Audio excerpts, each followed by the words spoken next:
graças ao Trump e ao Marco Rubio, foi fechado. Acabou. Lembrem-se, eu comecei a falar, assim que o Trump foi eleito, que a onda na qual o Alexandre de Moraes tinha surfado estava acabando.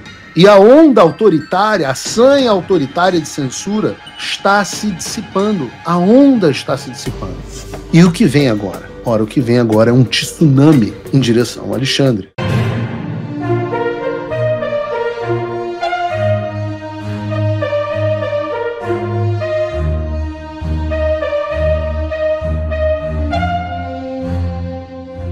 Embaixada dos Estados Unidos dá forte resposta após surto de Erika Hilton. Isso mesmo. A Embaixada dos Estados Unidos em Brasília declarou oficialmente que o governo norte-americano reconhece apenas dois sexos, o masculino e o feminino, definidos como imutáveis desde o nascimento. A afirmação foi feita em resposta à imprensa após questionamentos sobre a emissão do visto para a deputada federal Erika Hilton, mulher trans cujo documento norte-americano se identifica pelo sexo masculino. A deputada, que possui documentos brasileiros como mulher, teve sua viagem aos Estados Unidos cancelada após constatar que o visto americano apresentava a designação do seu sexo original, o masculino. Felipe Martins quer ficar cara a cara com Moraes. É isso mesmo. Os advogados de Felipe Martins, ex-assessor da Presidência da República para Assuntos Internacionais, entraram com pedido junto ao ministro Alexandre de Moraes para que seu cliente tenha autorização de acompanhar presencialmente o julgamento que ocorrerá no dia 22 e 23 de abril. No documento encaminhado ao ministro, a defesa argumenta que o pedido representa um ato fundamental de respeito aos princípios do devido processo legal. Se for atendido, Martins ficará frente a frente com seu algoz. Enquanto isso, Moraes se torna a imagem da justiça brasileira no mundo. Isso mesmo.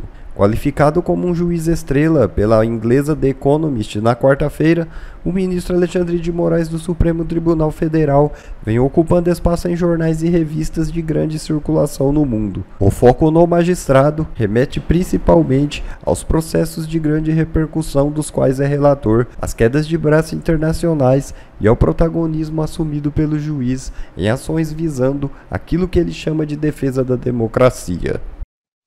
Eu me surpreendo com quantas pessoas que assistem o Paulo Figueiredo Show ainda não entenderam.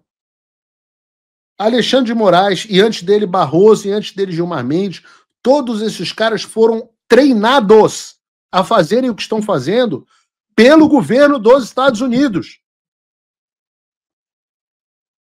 Com dinheiro do governo dos Estados Unidos.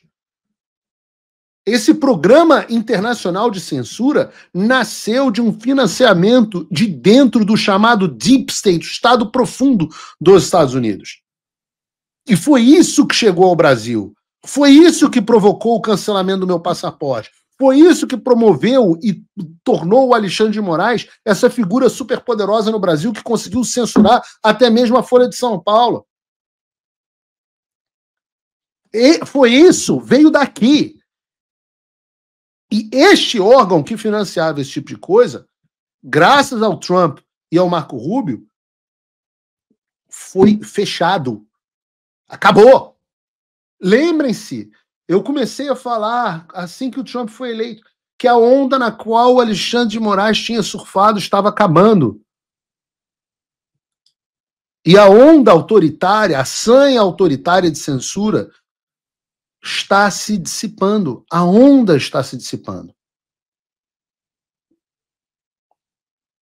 Vejam, eu digo isso em quase todo o Paulo Figueiredo Show agora. O Alexandre surfou em uma onda global de censura financiada pelos Estados Unidos, com abundantes recursos, com palmas da imprensa internacional, com palmas da elite globalista, como a gente acabou de ver. E com o Trump, essa onda se dissipou. E o que vem agora? Ora, o que vem agora é um tsunami em direção ao Alexandre. E se você não acredita em mim, apesar das abundantes provas que eu tenho colocado aqui no meu programa, acreditem, ouçam, passem a ler a imprensa internacional. Vocês devem lembrar aqui, há pouco mais de 2 semanas, que eu trouxe um artigo do Financial Times, queridinho da elite globalista do mercado financeiro, sentando o pau no Alexandre de Moraes. Pois agora veio o maior competidor, digamos assim, o maior rival do Financial Times, a outra queridinha da elite globalista, que é a revista The Economist, falando sobre o Alexandre. E a manchete e o subtítulo da reportagem da revista The Economist dizem assim: a Suprema Corte do Brasil está sob julgamento. Como um juiz celebridade ilumina uma excessiva concentração de poder. Vejam, o texto é duro contra o Alexandre. Só para citar algumas partes. Abre aspas. A democracia brasileira tem sofrido golpes nos últimos 20 anos e grande parte da culpa recai sobre os seus políticos corruptos. Todo presidente desde 2003 foi acusado de violar a lei. Dilma Rousseff sofreu impeachment, Lula da Silva, Jair Bolsonaro, que eles chamam de um agitador de extrema-direita, supostamente planejou um golpe para se manter no poder até 2022, em breve será julgado por isso. Entendam, é uma revista de esquerda. Mas eles continuam. Mas a democracia do Brasil tem outro problema. Juízes com poder demais.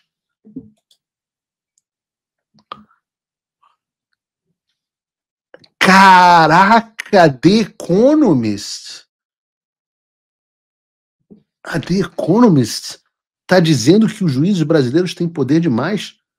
Não, deixa a reportagem aí pra gente, mano. Porque eles continuam. Nenhuma figura representa isso mais do que o Alexandre de Moraes, que integra a Suprema Corte. Diz a The Economist que o seu histórico mostra que o poder judiciário precisa ser limitado.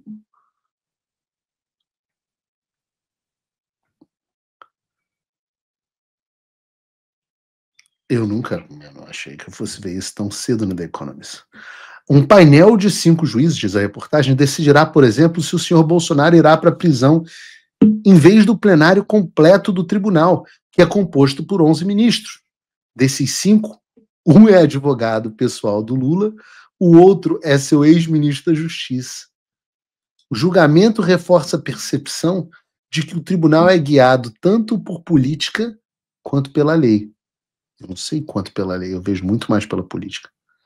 Durante a Lava Jato, uma gigantesca operação contra a corrupção que ocorreu na década de 2010, o tribunal manteve penas de prisão para dezenas de políticos e empresários considerados culpados de corrupção. Mas depois mudou de ideia e anulou as condenações de Lula em 2021 com base em fundamentos processuais. Em 2023, o presidente do tribunal se gabou de ter derrotado Bolsonaro. Cara, tá tudo na The Economist. Tem água aqui em algum lugar? Aqui.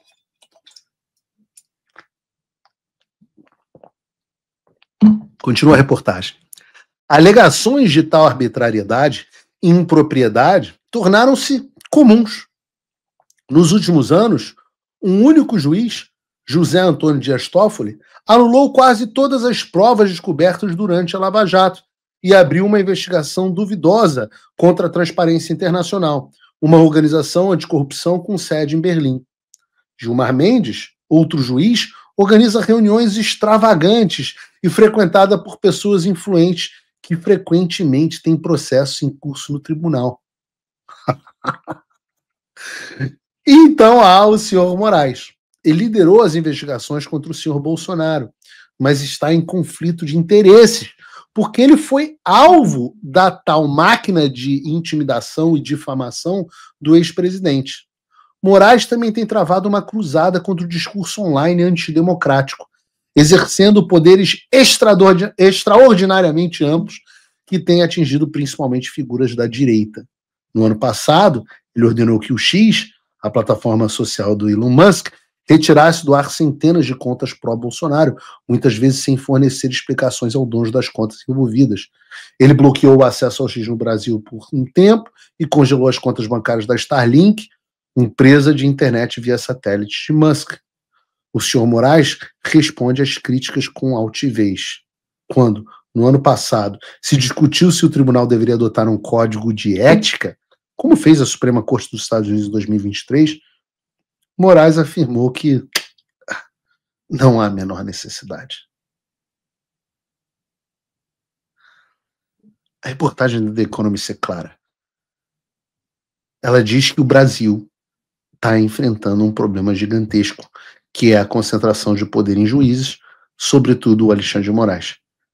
E ela afirma categoricamente que o poder judiciário do Brasil precisa ser freado.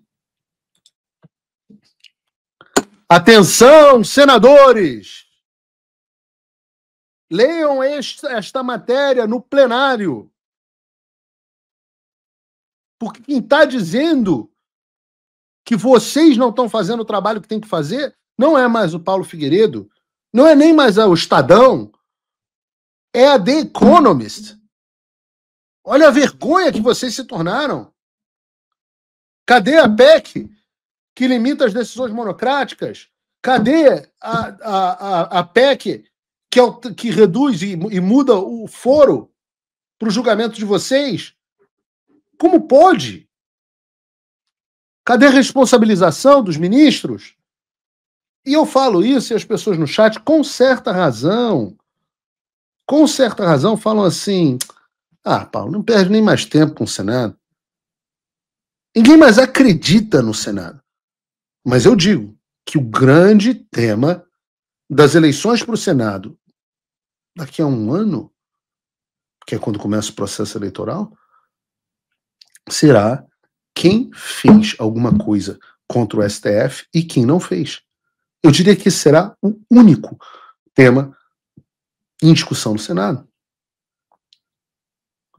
E como vocês viram, a reportagem da Economist não fala só do Alexandre. É citado o fato do Bolsonaro estar sendo julgado por uma turma do STF e não pelo plenário. Cita que os juízes que vão julgar são conflitados. O próprio Fábio Dino, inclusive, é conflitado por ter sido autor de ação contra o Bolsonaro. Cita o Barroso dizendo que derrotou, que é o presidente da corte, dizendo que derrotou o bolsonarismo. Cita o Toffoli, que está soltando corrupto. Cita o Gilmar Mendes organizando a Gilmar Palusa, com pessoas do processo, com processo no Supremo. Vejam o que esses caras fizeram com a instituição. Vocês falam que nós atacamos a instituição, nós jornalistas, vocês destruíram a imagem do Supremo Tribunal Federal. Vocês jogaram essa instituição na lama. Vai ter que refazer o Supremo inteiro para recuperar um pouco de credibilidade. Vai ter que chutar a bunda desses caras todos. Ora, eu não me surpreenderia se daqui a pouco o impeachment de ministro do Supremo se tornasse rotineiro. E talvez deva se tornar mesmo. O mundo está mudando. Vocês, eu vou usar isso com mais frequência. O nosso Supremo Tribunal Federal é retardado. Ele está atrasado em relação ao resto do mundo. Ele está em retardo. E essa imagem que está na lama já entre os brasileiros, agora está na lama também para o mundo. Eu volto a dizer, The Economist é a revista queridinha do Beautiful People, da elite econômica europeia, de todo esse pessoal que o Gilmar Mendes, o Barroso veneram e chupam o saco nas reuniões de Davos e companhia. Esses caras agora estão se tornando os patinhos feios. E o que nos leva a um questionamento, porque boa parte da atenção que vem sendo chamada ao Supremo Tribunal Federal e aos abusos desses caras, e em breve eu tenho certeza que a farra dos escritórios de advocacia dos familiares vai cair na boca do povo, essa atenção tem sido atraída graças a quem? Graças a Alexandre de Moraes. E quanto tempo será que os colegas não vão ficar olhando o Alexandre, chamando atenção para a corte e vão achar isso ok? Vamos ver. Vamos ver. Cenas dos próximos capítulos. Quem sabe aí nos próximos poucos meses nós não tenhamos mais atenção para o Supremo Tribunal Federal. O que dá para dizer é que nesse clima, cada vez mais que a pauta da anistia está se tornando inevitável. Você tem um Alexandre envergonhado cada vez mais em todos os lugares. Ontem até a Globo News estava sentando o pau no Alexandre de Moraes. Vejam vocês. Você tem uma questão que se tornou absolutamente injustificável no meio jurídico, que é a questão da falta do acesso às provas por parte da defesa do presidente Bolsonaro e das demais defesas. Então vocês veem um Alexandre que já não tem o mesmo apoio na imprensa, não tem o mesmo apoio internacionalmente, não tem mais o financiamento e o apoio do governo americano. E eu diria que eu tenho quase uma impressão, tá? E tomem essa impressão pelo que ela vale, porque eu sou uma pessoa que está fora do Brasil. Mas eu tenho a impressão de que a esquerda já percebeu que o Alexandre é um problema. Ela só não sabe o que vai fazer com ele. E a anistia talvez seja uma boa solução. Ontem eu conversei com algumas pessoas relevantes no parlamento brasileiro e o que elas me disseram é que, apesar de um joguinho de cena do Hugo Mota, como visto, aliás, nessa reportagem disponível no Paulo Figueiredo Show, o Hugo Mota vai pautar a anistia. Vejam, sem citar a anistia, Hugo Mota defende discussão da pauta da Câmara entre líderes. E o negócio é esse, óbvio, eu digo que é um joguinho de cena porque ele não pode deixar parecer que está fazendo a anistia caminhar sem algum tipo de oposição, porque nós sabemos que a pressão que ele recebe do Alexandre de Moraes é pressão de mafioso, é ameaça. Então ele fala que não vai caminhar, depois dá uma travada, depois fala para discutir com os líderes partidários, mas, novamente, tudo é uma grande... Parece um grande de cena, um jogo de cena. Parece que, no final das contas, não tem como ele não pautar. E se pautar, eu já disse, será aprovada na Câmara com mais de 300 votos. E quando chegar no Senado, vai passar também. Eu diria que no mundo político, isso já é visto quase como inevitável. E é por isso que vocês têm enxergado Michel Temer dando sugestões de por que não reduz as penas? Né? Existe próprio uma discussão que já é vista com bons olhos de uma anistia que não envolveria o presidente Bolsonaro. E vocês pensam que coisa inoportuna, né? O presidente deixar o presidente Bolsonaro fora da anistia. Aí vocês olham, nesse momento, tá lá o coitado do presidente Bolsonaro, fragilizado, no hospital, se recuperando da facada do militante de esquerda. E o Supremo Tribunal fazendo esse julgamento que até a The Economist diz que é uma piada. E você vai tirar ele do projeto da anistia? Eu digo para vocês, visualmente é muito ruim. É muito difícil ser aceito isso pela opinião pública. Então, eu diria que é quase impossível sustentar isso. O resumo da ópera é que a anistia vai caminhar. E está caminhando a todo vapor. Me parece que o Mota vai fazer essa graça, esse mise-en-scène, né? Talvez haja uma tentativa de negociação, mas me parece, como eu disse, que esse navio está zarpando. E muito do que vai determinar seria... Porque, vejamos, vamos ser bem sinceros, a aprovação na Câmara ela é só uma etapa dessa luta. Claro, depois a gente tem aprovação no Senado. Também não vai ser fácil, mas deve ser aprovado. O presidente Lula vai vetar, vai voltar para o Congresso. vai ter mais ameaça, vai ter mais pressão, mas eu acredito que vai acabar passando. Certamente alguém vai questionar a legalidade no Supremo Tribunal Federal, a constitucionalidade, e o Supremo Tribunal Federal vai ter que poder dizer se a lei da anistia vale ou não. E no cenário atual, é possível que eles ainda digam que não vale e anulem todo o trabalho do Congresso na tentativa de consolidar o poder. O que pode frear isso? É aí que entra uma sanção.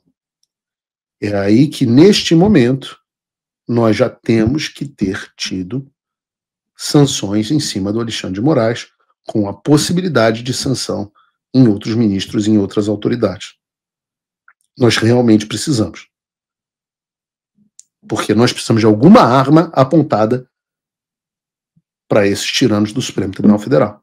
E aí, o Brasil é o país da acomodação. Aí o Brasil é o país da acomodação. Aí é o momento de sentar na mesa e negociar com força.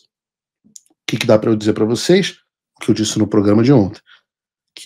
E ontem, inclusive, eu tive mais uma ligação, e a ligação diz: olha, nós estamos indo muito bem. O processo legal está sendo seguido, mas nós estamos indo muito bem. Eu só tenho tido boas notícias, graças a Deus. E normalmente eu tenho mais notícias ao longo do processo. Né?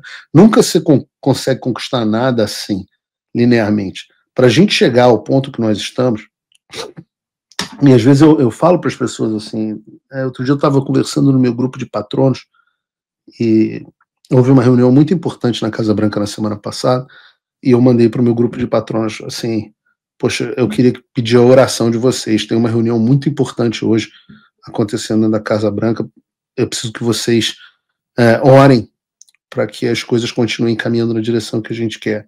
E aí uma patrona, uma pessoa muito querida, falou assim: poxa, Paulo, então quer dizer que tem chance de não acontecer as sanções, né? A gente está falando das sanções contra o Alexandre. E eu botei a mão na minha cabeça e falei assim: como assim tem chance de não acontecer? O estado normal é não acontecer. O que é absolutamente incrível é que nós estejamos tão perto de acontecer, que nós temos uma possibilidade tão grande que aconteça. Que nós tenhamos hoje uma minuta pronta de sanção contra o Alexandre de Moraes, colocada dentro da Casa Branca, já discutida e aprovada por vários dos departamentos e seguindo seu curso legal. O fato disso existir, gente, coloquem a mão na sua cabeça, é um feito absolutamente histórico, conduzido por um deputado federal do Brasil e por um coitado. Eu sou um jornalista, gente, eu não entendo, eu não sou ninguém aqui. Eu não sou absolutamente ninguém aqui, eu sou um coitado, um imigrante.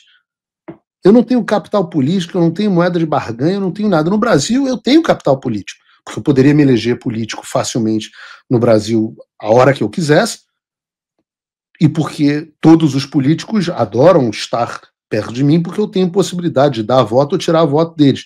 Isso me dá capital político no Brasil. Nos Estados Unidos eu não tenho capital político nenhum. Então, o fato de nós termos chegado onde nós chegamos é um milagre. Não tem nada a ver com Paulo Figueiredo ou nem mesmo com Eduardo Bolsonaro. Tem a ver com a providência divina. Quem faz as coisas acontecerem é Deus. A gente simplesmente trabalha e faz o melhor que pode, pede, fala, pô, Deus ajuda. E ele ajuda, e ele tem ajudado. Então, nós temos que ter a oração. Eu peço que vocês continuem nas orações de vocês. Porque tem zilhões de coisas que podem dar errado. E várias dão. E tem dias, ultimamente tem tido bons dias, mas tem dias, quantas vezes ao longo desse processo que eu já não dei com a cara na parede, falei, puta, já os caras falando agora que não vai rolar mais, puta, agora os caras disseram isso, puta, agora tem que fazer mais isso, agora pediram mais aquilo, pô, vou ter que preparar. Quantas vezes eu não fui dormir de madrugada preparando um documento? Então contem com a providência divina. O que eu posso dizer é que a gente está indo muito bem. Bom, pessoal, esse foi mais um vídeo. Eu espero que vocês tenham gostado. Se vocês gostaram, deixa o like aqui para fortalecer nosso canal. Logo eu volto trazendo mais informações da política para vocês. Um forte abraço, fiquem todos com Deus e até a próxima.